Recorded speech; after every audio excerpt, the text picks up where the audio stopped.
മമ്മൂക്കയോടുള്ള യാത്ര എന്ന് പറഞ്ഞാൽ നമ്മൾ എല്ലാവരും പോലെ തന്നെ നമ്മളെല്ലാവരും ആരാധനയോടൊക്കെ നോക്കി കാണുന്ന ഒരു നടനാണ് മമ്മൂക്ക.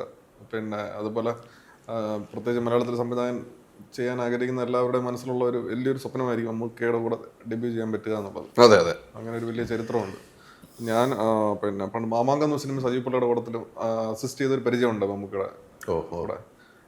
പിന്നെ അപ്പം ഇതുപോലെ ഈ ഒരു സബ്ജക്റ്റ് ഇങ്ങനെ ചെയ്ത് ഒരു വന്നപ്പോഴത്തേനും അതിനകത്തൊരു ആത്മവിശ്വാസം വന്നായിരുന്നു. അതായത് മമ്മൂക്കയിലോട്ട് എത്തിയാൽ ചിലപ്പം അദ്ദേഹത്തിന് ഇഷ്ടപ്പെടാൻ സാധ്യതയുണ്ട് എന്നുള്ള ഒരു രീതിയിൽ അങ്ങനെയാണ് നമ്മൾ പല രീതിയിൽ ശ്രമം നടത്തി അങ്ങോട്ട് എത്തുകയും ഒക്കെ ചെയ്തത്. അപ്പം അദ്ദേഹത്തിനും അതേ ആത്മവിശ്വാസം അദ്ദേഹത്തിന് തോന്നിയുകൊണ്ടാണ് ഈ സിനിമയിലോട്ട് വന്നതും അഭിനയിക്കാനായിട്ട് തയ്യാറായതും ഒക്കെ. മലയാള സിനിമയിൽ നിന്ന് ഇന്ത്യൻ സിനിമയിൽ ഇത്രയും വലിയൊരു മഹാനടൻ, കാതലിന് ശേഷം ഇത്തരം ഒരു പ്രതിനായകൻ്റെ സിനിമയാണെങ്കിൽ അദ്ദേഹത്തിൻ്റെ ആ സിനിമയോടുള്ള ആഗ്രഹം, അദ്ദേഹം എപ്പോഴും പറയും എനിക്ക് സിനിമയോട് ഭ്രാന്താണെന്നാണ് പറയുന്നത്. ഏത് വാർത്താ സമ്മേളനത്തിലും പറയും എനിക്ക് സിനിമയോട് ഇപ്പോഴും ഭ്രാന്താണ്. വേറൊരു നടൻ ഇല്ല എന്ന് ഞാൻ പറഞ്ഞാൽ തെറ്റുമോ?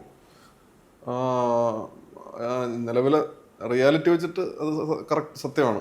നടൻ എന്ന് പറയുമ്പോൾ പിന്നെ കാതൽ പ്രതിനായകൻ എന്ന് പറയാൻ പറ്റുമോ എനിക്ക് അറിഞ്ഞൂടാ. കാതലല്ല, കാതല് വേറെ ടൈപ്പ്, കാതലില് വേറെ ടൈപ്പാണ്, ഇതില് പ്രതിനായകനായിട്ട് രണ്ടും രണ്ട് വ്യത്യസ്തമാണ്. അത് ചെയ്യാൻ ധൈര്യം കാണിക്കുന്നത്. അതിപ്പോ നമുക്ക് അറിയാം, മറ്റു എല്ലാ ഇൻഡസ്ട്രിയിലും പിന്നെ ഇതുപോലെ സൂപ്പർ സ്റ്റാറും ഏറ്റവും മുകളിൽ നിൽക്കുന്ന ഒരുപാട് നടന്മാരുണ്ട്.